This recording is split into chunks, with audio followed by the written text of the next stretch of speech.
history of science. And I got super interested in all these history of science stories that I was learning. And I was like, how does everybody not know these stories that are so incredible? And I was like submitting them to like scholarly journals and things like that. And then like they would get rejected and I'd be like, what am I doing? And I had a podcast that I really loved. Like I didn't have a podcast. I was listening to a podcast that I really loved, Radiolab. That was at a time when there were like, it felt like there were like 3 podcasts. And I listened to Radiolab. I really liked it. I emailed, kind of cold emailed one of the executive producers there. And I was like, hey, I got all these stories because I like your show and maybe these would work for it.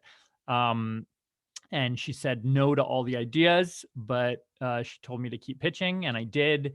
And so I kind of, for a while, I was both a grad student and kind of a freelance science. I was pitching Radiolab, then I also started pitching like the Boston Globe and a bunch of other print things, print places and magazines and things like that.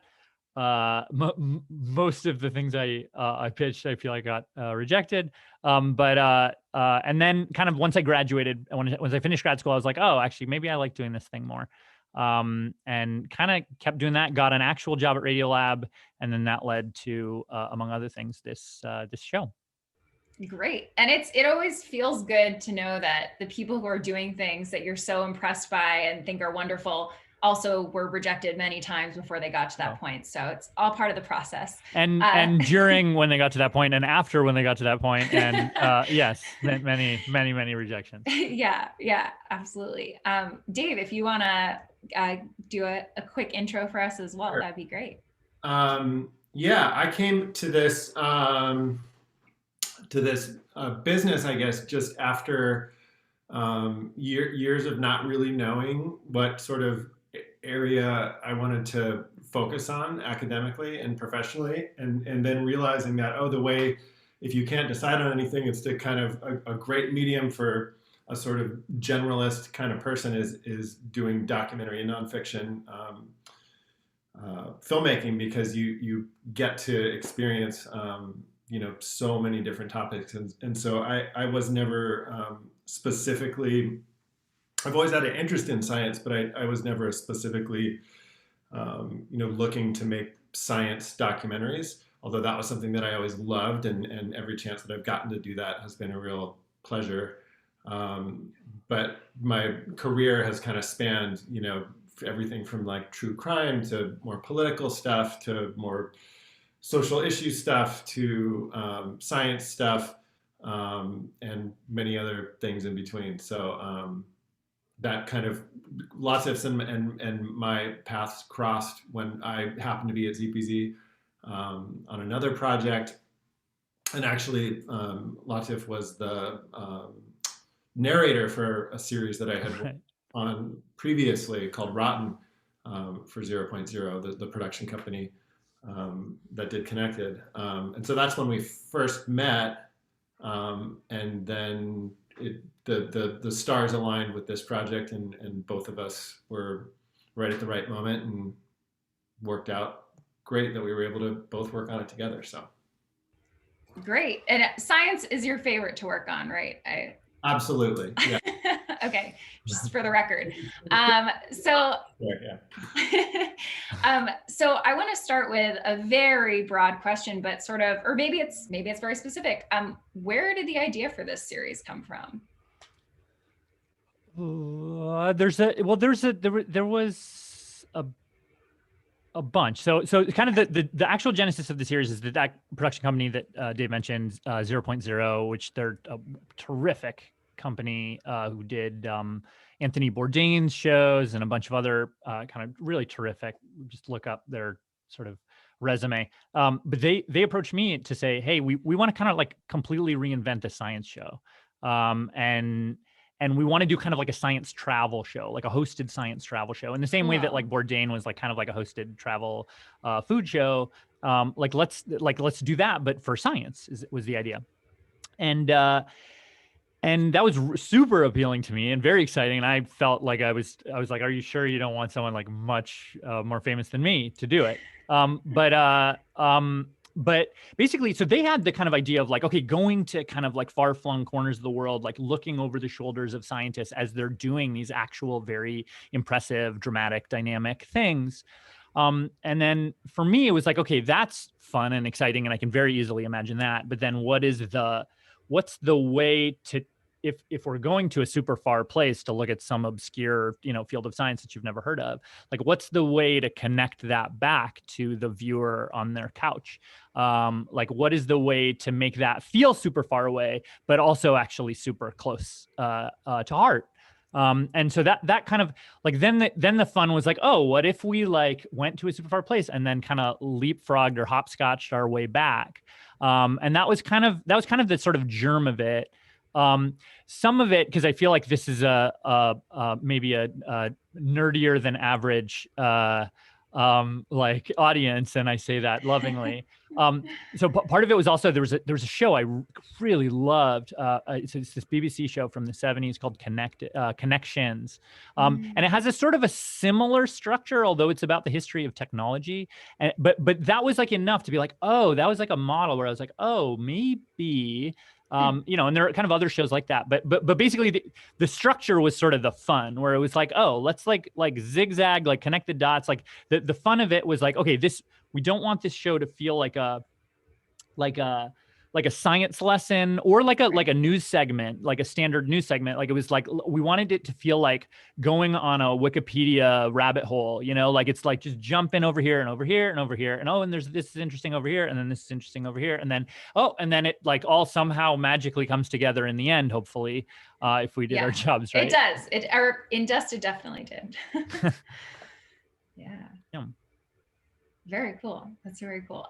So I'm going to move into some audience questions. If you're up for it. Good ones already. Yeah, sure. So many good ones. I know. I'm going to ask, we'll get into as many as we can. But so one question was more about sort of logistics.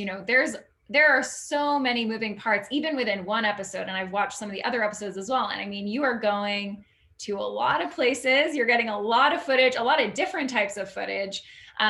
So, first question, were these shoots grouped together? So you have 6 episodes. Was there like, okay, we're going to hit like four locations within a smaller place, and it's going to be for episodes like 1, 3, and 5, or how did that kind of work? I'll let Dave take this question, because I feel like he suffered many migraines over this very particular issue. So it's funny because the original plan actually for before we actually knew exactly what locations we were going to go to, the production plan that we kind of had in place called for exactly that, for sort of grouping these locations together, and we had sort of scheduled and budgeted for that, to everything to kind of click together that way.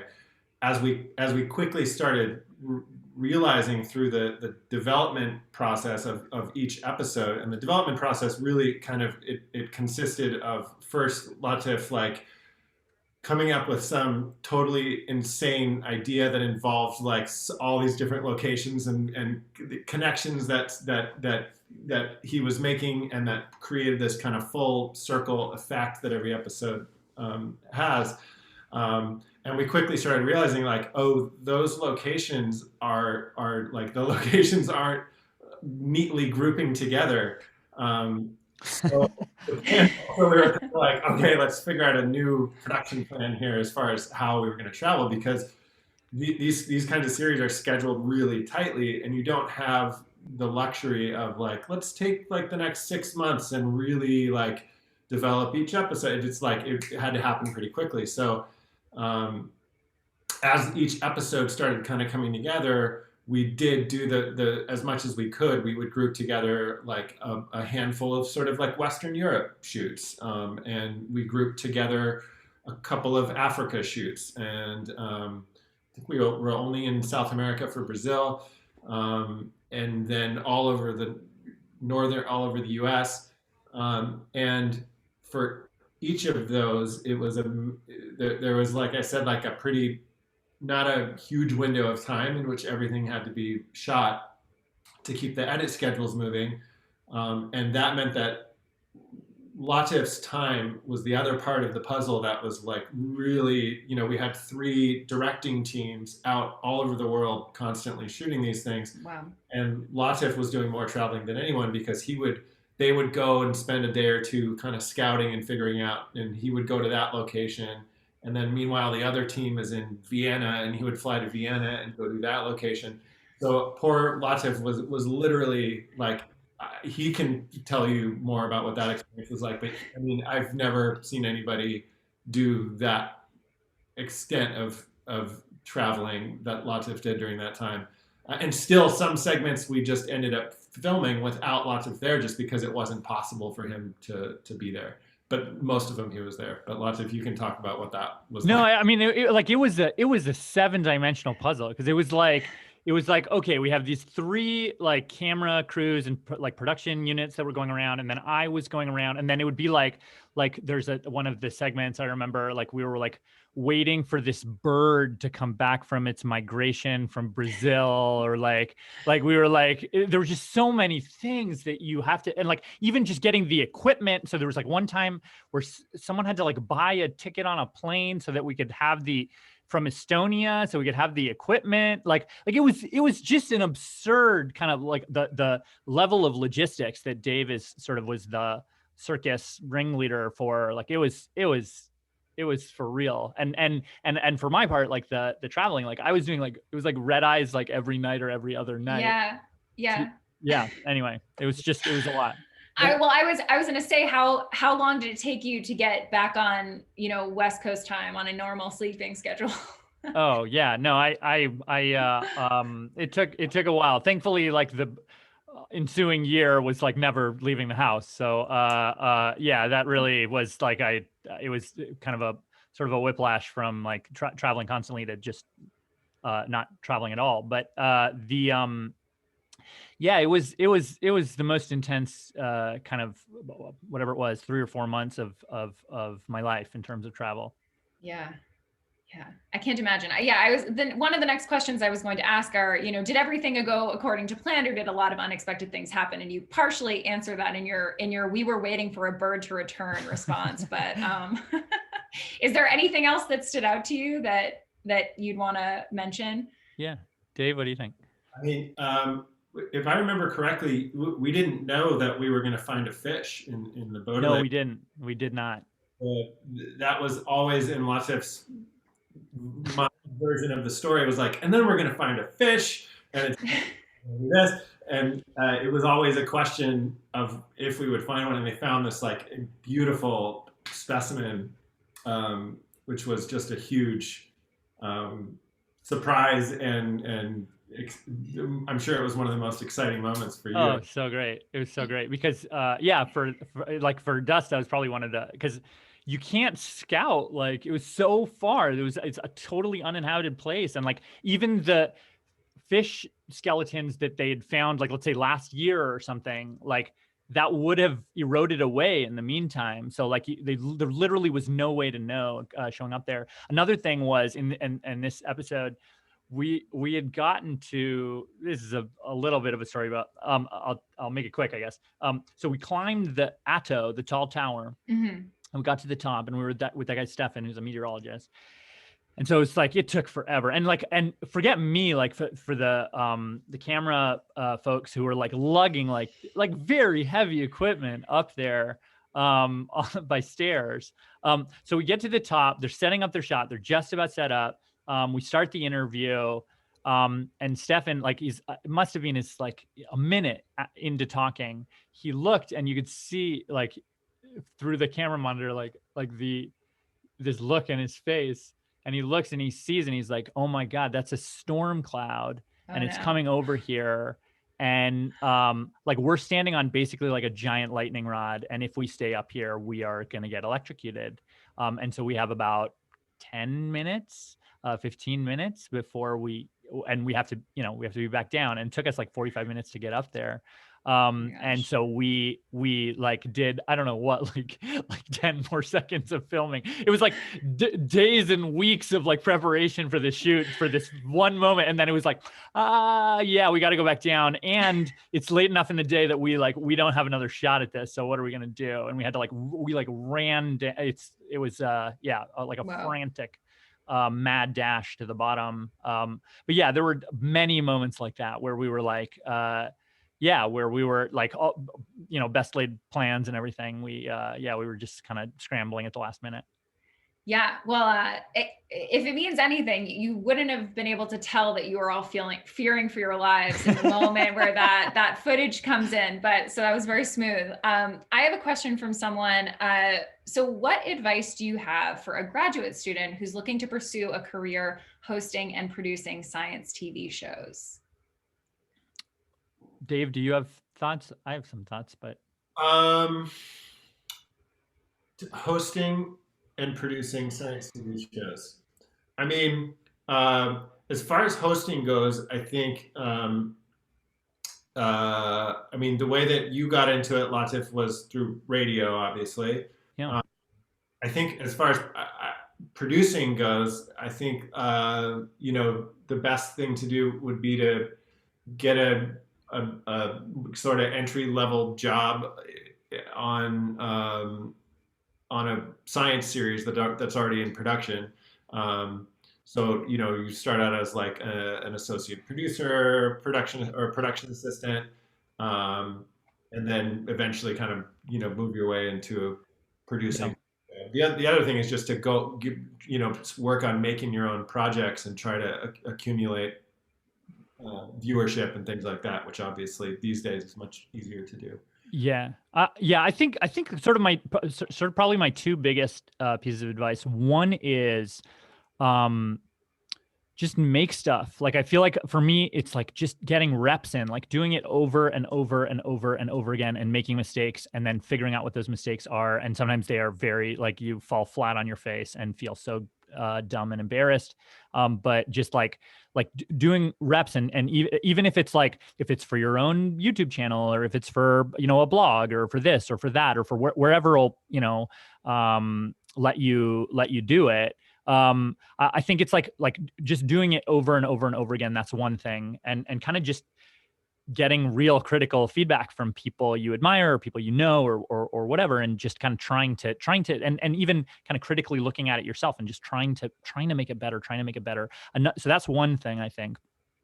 And a second thing for me is like, just consume a lot of stuff, like read, watch, listen, and find the stuff that you're sort of gravitated towards, the stuff that you love, and that you are not good at, good enough yet to make, and just dissect it, like try to kind of anatomize it and see, like, how did this person or this team, how did they make this thing that is so good? Why does it work as well as it does? And also anatomize stuff that doesn't work. Like, why didn't this other thing that these same people made, why did it not work? What is the difference between this thing over here and that thing over there?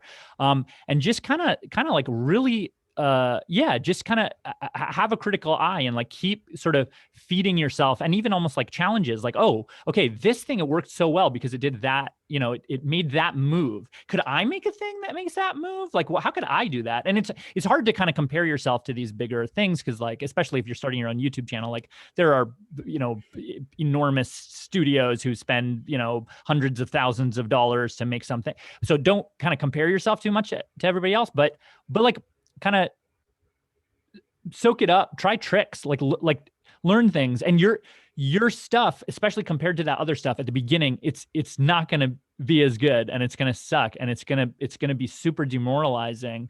But to me, that's like, you just got to muscle through that and just keep doing reps, keep learning. And getting better yourself, and then keep an eye out into like stuff you actually love, and keep dissecting that, and then importing soaking up the tricks, Yeah, that's great advice. I wish I had heard that advice a couple of years ago. Yeah, but the doing reps makes a lot of sense, makes a big difference.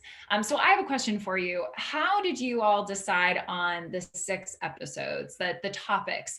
And are there any topics that you were thinking you were going to do that you didn't? Because, you have, of course, dust, but then you also have poop and nukes and, a few other things that I think are generally relatable. But I want to know if there was one, how you decided, and if there was one that didn't make the cut, that you maybe even were kind of sad didn't make the cut. Dave? I'll let you go, because Latif, you were the... Yeah. I pitched. Yeah. So they all kind of have their own weird, funny little origin stories, I guess. The Dust was kind of the first one that we sort of like made we sort of had the idea for the structure of the show around, and then it was like all the rest we were kind of trying to match Dust. There were a number like poop. It felt like funny, and it was like, how could we, and then we made it episode number 2. But we also were like, how could I didn't catch that. Yeah. So funny. But that was also like, it's just a kind of, I feel like just in my mind, I had sort of a pile of stories that was like, poop. It feels like it's actually like, it's this gold mine of like data that you can't get anywhere else. And so every time there was a kind of like a clump of stories, it was kind of like looking at them to be like, hey, does this add up to a bigger thing? Is there like a bigger idea or a bigger, like an essence of this thing? The clouds episode started with a kind of a weird idea of like, could you connect the cloud in the sky to the cloud on your computer and that your computer's connected to, and like what would that look like? And it was almost kind of like a dare. Like a lot of them felt like dares almost. Like it was like digits. Like it was like, could you do a 45 minutes or an hour on like a math, like on math? Like, does that even exist on Netflix? And that was just kind of a fun thing to be like, let's try it. Like, let's see, will it work?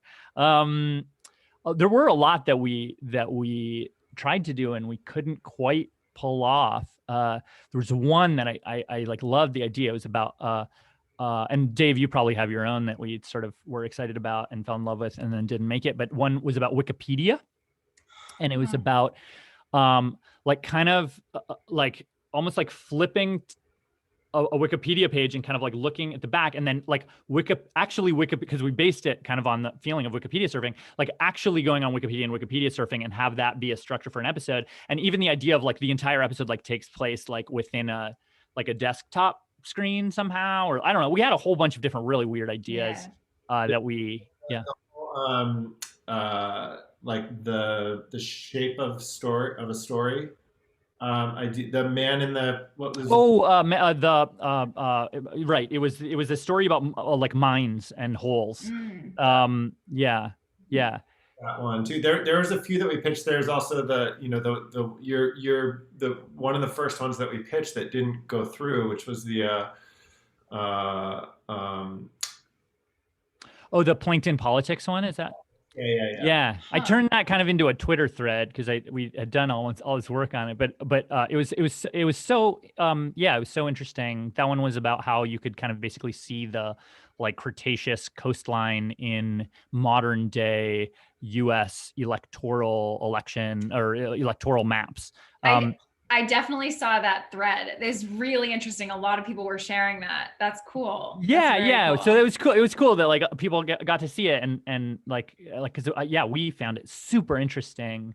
And so we had a whole bunch and we were kind of throwing them up, and then and we were all with Netflix who were like wonderful collaborators. Cool.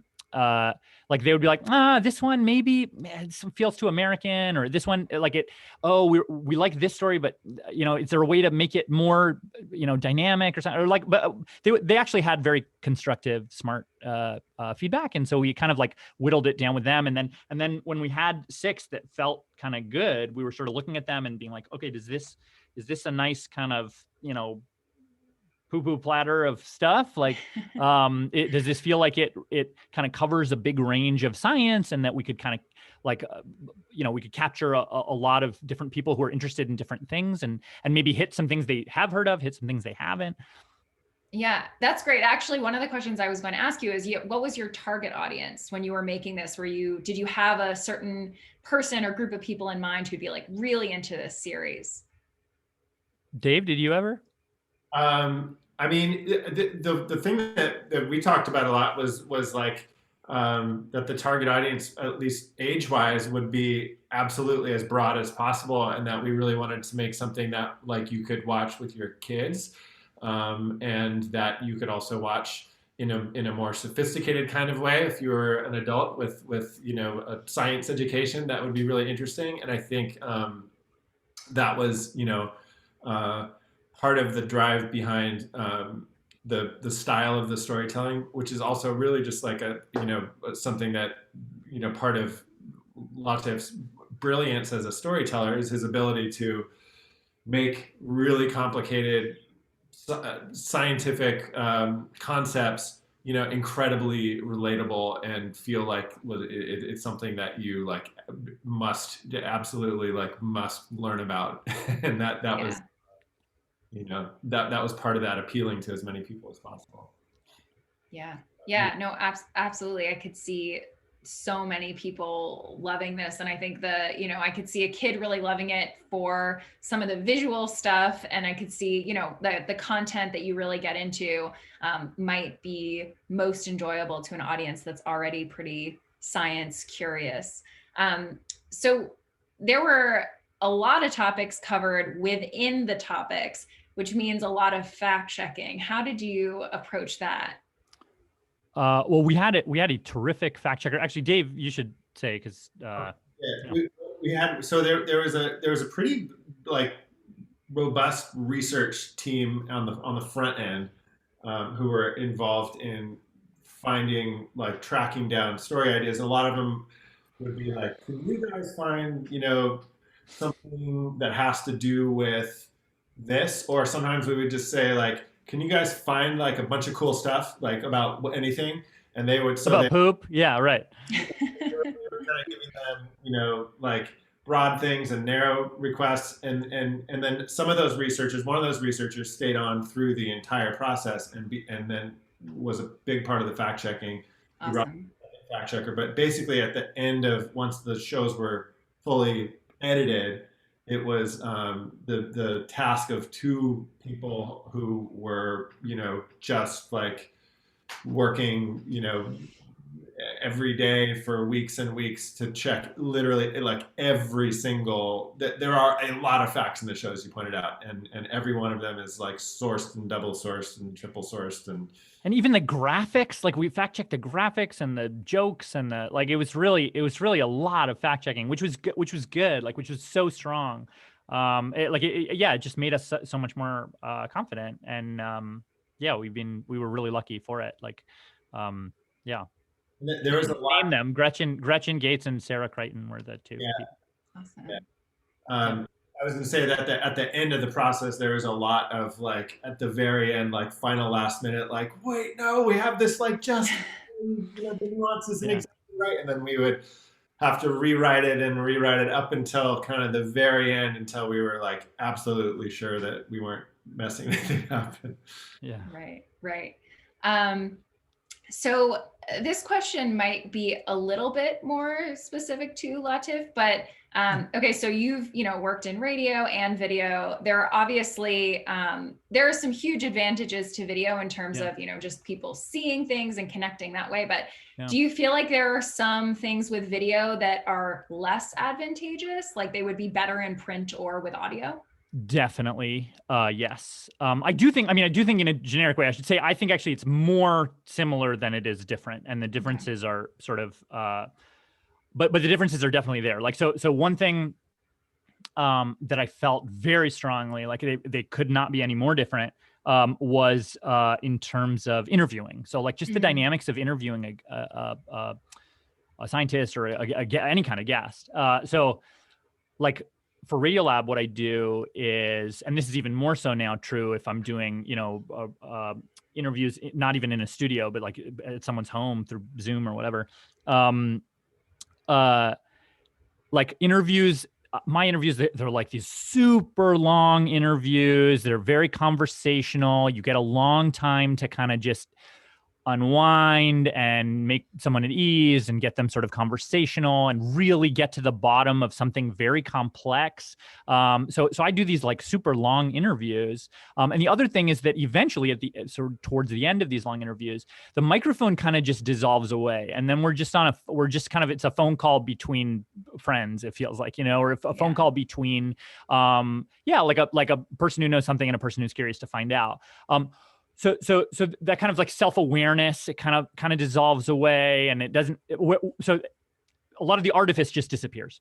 For TV, for video, that never happens. So you have a much more limited time to talk to someone. In the most extreme examples, it's like, okay, we have the sun there for 15 minutes. Like we have this location for maybe 20, and oh wait, this person has to go to the bathroom. Okay, now we only have 12 minutes. That kind of thing. And then it's like, oh, and we were holding you off from each other so that you can actually meet on camera, which is nice and charming, but it also means it's like a very awkward, like you're meeting someone for the first time, and then in 12 minutes they have to sort of explain their whole field, basically, or at least it feels that way. A lot of the kinds of people that I'm usually often interviewing, never been on camera before, or they're kind of new to it, and so like the camera doesn't fade away. Like it's a very, very intimidating thing to have sort of in your face. And that's okay. Like, and it's great and it works, and we can manage it, but it never quite fades away. So it's a different kind of, it's a different kind of clip that you get out of it. A different level of intimacy, a different level of, but at the same time, you get to see their face, which is just so like pleasurable and rewarding. And as much as I hate watching my own face during those interviews, to watch to kind of be able to teleport back and see, Dr. Musa's face when he's saying that, like seems so much more powerful and meaningful in a different way. So it's trade-offs. It's trade-offs for everything. Yeah, absolutely. So this is just a sort of logistical question, but how many people in total were involved? And was it, obviously you have people on location in different places, and so that's going to be, like that's going to all add up. It's not like everyone was traveling with you, Latif, but about how many people do you think were involved in this series? Dave, do you know? Yeah, I mean, actually, I think it was. I think we kept a pretty like sort of slim profile compared to other, sort of big sweeping science documentaries, probably. But we had, in the office, we had like, we have four or five editors. We had a bunch of assistant editors. I'd say like at any given time, there was probably at least maybe 20 to 30 people working on it. And then every shoot that we had, especially with Latif, we had like, I think the Baudelaire Depression crew was huge because of the logistical challenges, safety concerns and stuff. Right. Yeah. But and you guys were like going camping for 4 Yeah, days. right. But a normal shoot, I think the crew would be like 7 or 8 people probably with everybody. Mm-hmm. Cool, very cool. So how did you choose? Did you decide on a location because of some of the scientists who were there, or did you decide, hey, we're going here and let's find scientists that we think would be great for this? Sort of, how did you find those people that you thought, I think this person will be good on camera? That was mostly like I feel like I was lucky enough to be able to like pick stories that I was actually genuinely interested in. And then, and so oftentimes like, there would have been a scientist who wrote that paper, a team of scientists who wrote that paper. Or sometimes it was a kind of a more generic thing. And then really it was we had a really great team of producers and like production producers who were the ones who were kind of calling up and casting and kind of seeing, okay, would this location be right? Would this person be right? Is this kind of the right, would this person be able to talk to the thing that we want them to talk to? We also tried to, we wanted it to be, as like diverse as possible. We wanted it to be as kind of like local experts from the places that we were actually going to. We wanted it, it wasn't always possible. But yeah, we really tried to do that when we could. That's great. So you said that we have an attendee who is curious. You said that you pitched episodes. Who ultimately, I know that they reached out to you in interest, but ultimately who is the final decider? Yeah. Dave, maybe you want to take that one. Yeah, so so the way it works is like we've got the production company 0.0 that we were both working for, and then there's like the network executives, in this case Netflix, we had our specific executive producer, Sarah. I'm totally blanking. Edelson. She was so good. She was so good. What was her last name again? Sarah Edelson. Sarah Edelson. Yeah. Yeah. She was amazing, and she had a natural enthusiasm for this kind of content, and so talking to her and pitching stories to her was always kind of like these fun conversations where we're like, and then like this is gonna happen because of this, and she was like, oh my god. And there were times even where she would like pitch us back. She would be like, and have you heard about this crazy thing? And I'd be like, no. It was fun. It was really fun. Yeah. So she was kind of the decider, but she was also, very respectful of the creative, decisions and desires that we had on our end, and it was a very nice balance of kind of letting us do the things that we and Latif were really excited about doing, and also kind of giving us a good sort of gut check, reality check on some of the things. Yeah. I think we probably killed more of our own stories than were ever killed by Netflix. And when Netflix did, their notes would always be like, can you make it more international? Can you make it more sort of bigger? Can you make it more like ambitious? Or it was notes like that you were like, oh, okay. Well, now that you say that, yeah, I guess I could. Yeah. That's great. That's really great. So this is kind of a big overarching question, right? So science communication, obviously it takes many forms. It's like print, it's audio, it's video, it's a combination of those. Do you feel like there are like ways where when you think about science communication and science communicators, like ways that we can still improve and maybe reach a broader audience, or, anything that comes to mind where you feel like this is still something that's kind of lacking in science communication?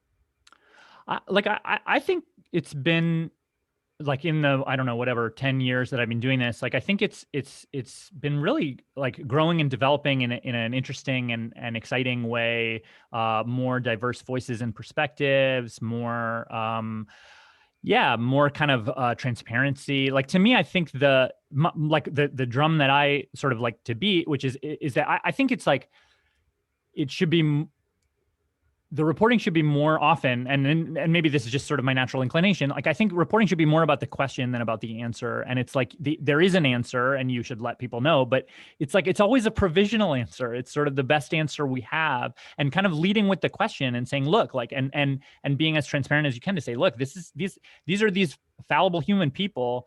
This is the question they're working on. This is the evidence they have, and this is the kind of the findings that they've come to provisionally. I think there's a kind of to me, I think so much of the kind of like the and I'm not telling, I think most science writers anything they don't know, but like there's like a feeling of like science sometimes, like science writing, or like kind of the most extreme versions of it, right? It's like the headline of like Diet Coke, well, don't drink it because it'll cause cancer or whatever, right?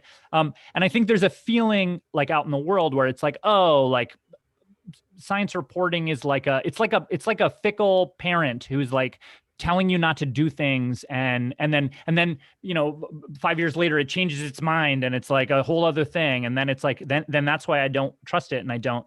And I think for me it's like, if you flip it and you start with the question, like, it's like, oh, what is this substance, this highly refined substance that we're putting in our bodies? Like, what is it actually doing in there? And I think if you kind of like to take that journey, it's sort of a different framing, but for me, it's a much more sort of intellectually honest one. And it's one that is more inviting, I think, to people. And of course, there are times when like, you really need to say like, this is toxic and wrong and stay away from people and COVID is real. But I do also think that there's a kind of, I don't know. I think there's still room for that intellectual humility and honesty. Yeah, absolutely. I have one more question for you both before I let you go. Is there anything that you would do differently about, when thinking about really anything with this series? Is there something that stands out where you even when you watch the Dust episode, where you think, I wish we had been able to do that thing? Dave? I mean, at least like I'm sure there's things from a creative perspective I can think of, but logistically, the one thing that I would just want to give what I would want more time, which wasn't something that was in our control, obviously, but for Latif, because it really was like such a intense schedule. It's pretty grueling, yeah.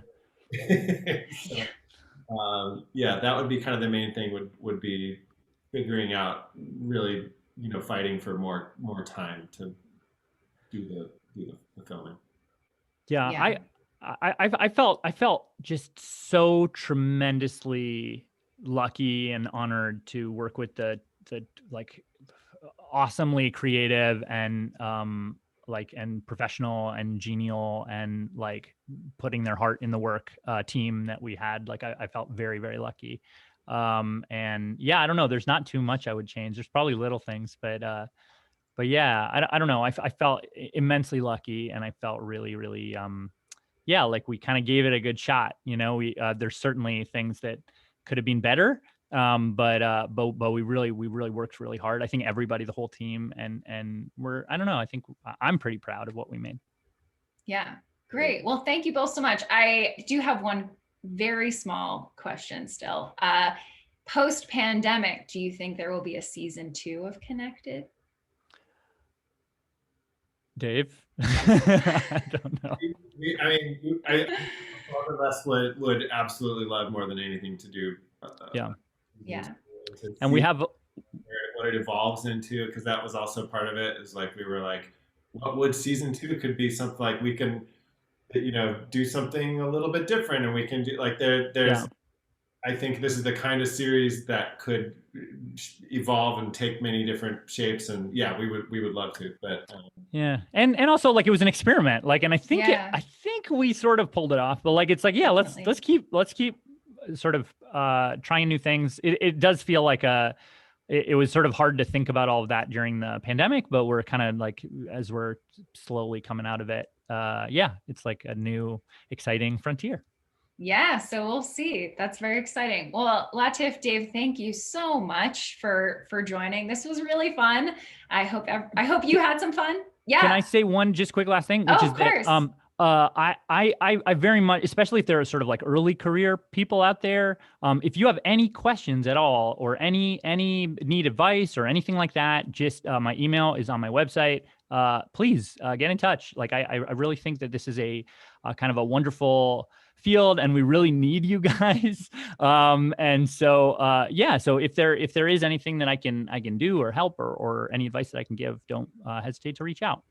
Wonderful. Thank you. And last thing, just some not exciting, but news, I guess we could say it's exciting for DCSWA, is that we are, our board is switching up in June. And so we are going to have a meeting in May, like kind of an info meeting for people who might be interested in being part of the board.